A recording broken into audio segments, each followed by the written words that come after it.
तो next disease है अपनी फोकल सेगमेंटल ग्लोमेरुलोस्क्लेरोसिस। ठीक है, इसकी डेफिनेशन फोकल FSGS जो है characterized by sclerosis that involve only a part of capillary tuft of some glomeruli.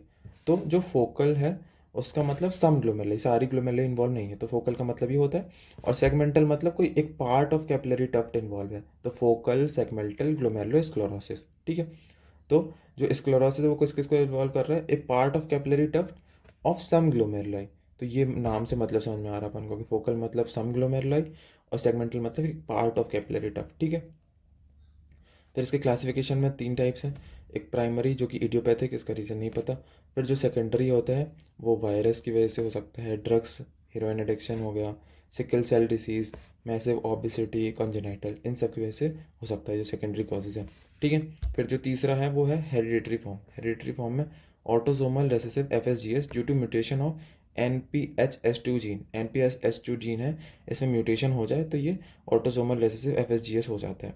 और inherited mutation in gene that encode for podocyte protein such as पोडोसिन और alpha actin 4।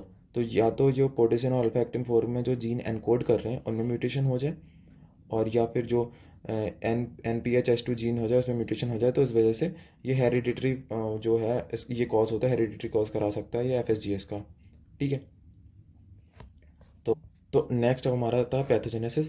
तो injury या mutation in podocyte हो जाए जिस वजह से क्या होगा, विसरल एपिथेलियल में डैमेज होगा, diffuse effacement of foot process. ठीक है, फिर उसके कारण क्या हो जाएगा, हाइलिनोसिस और स्क्लेरोसिस आएगा। तो हाइलिनोसिस और स्क्लेरोसिस कैसे होगा, due to entrapment of plasma protein in damaged area and increase in extracellular deposition. Extracellular जो मैट्रिक्स है उसका डिपोजिशन हो जाए, और जो ये प्लाज्मा प्रोटीन है वहाँ पर एंट्रैप हो जाए, तो इस वजह से क्या हो जाएगा, हाइलिनोसिस हो जाएगी और धीरे धीरे स्क्लेरोसिस होने लगेगा। ठीक है, अब नेक्स्ट आता है मॉर्फोलॉजी। मॉर्फोलॉजी में लाइट माइक्रोस्कोपी में अपन को फोकल एंड सेगमेंटल लीजन देखेंगे। ठीक है, तो जो कि सिर्फ कुछ ग्लोमेरुलाई को इन्वॉल्व करेंगे। ठीक है, तो अपन को पता ही है।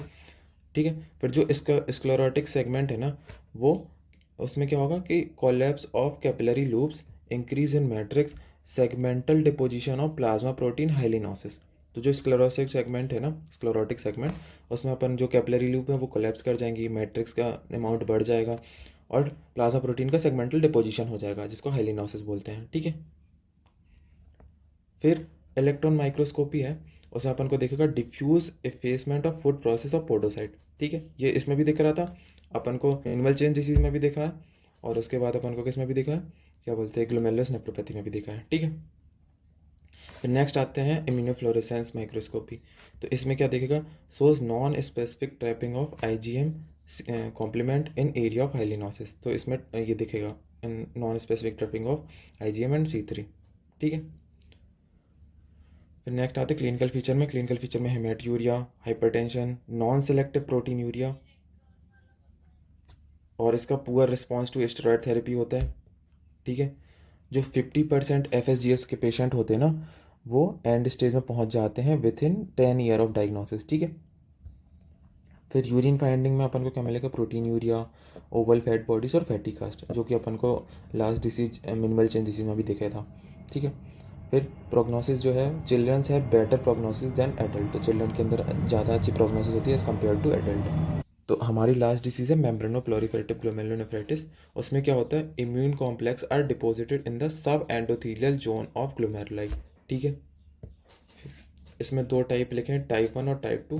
टाइप 1 है डिपोजिशन ऑफ इम्यून कॉम्प्लेक्सेस, और टाइप 2 है कि dense deposit disease belong to C3 glomerulonephropathy. ठीक है, या नेक्स्ट इसके आते हैं पैथोजेनेसिस में, ऑल्सो नोन एज MPGN। ठीक है, मेम्ब्रेनो प्लोरीफेरेटिव ग्लोमेरुलोनेफ्राइटिस बोलते हैं। ठीक है, तो ये इम्यून कॉम्प्लेक्स मीडिएटेड है, और जो इम्यून कॉम्प्लेक्स है वो डिपॉजिट होते हैं सब एंडोथेलियल जोन में। ठीक है, जो ग्लोमेरुलोनेफ्रोपैथी हो रही थी वहाँ पर सब एपिथेलियल में हो रहा था डिपॉजिट, यहाँ पर सब एंडोथेलियल में डिपॉजिट होगा। ठीक है, फिर इसके मॉर्फोलॉजी में आ जाते हैं। तो मॉर्फोलॉजी में जो ग्लोमेरुलाई है वो large and hyper cellular glomeruli दिखेगा।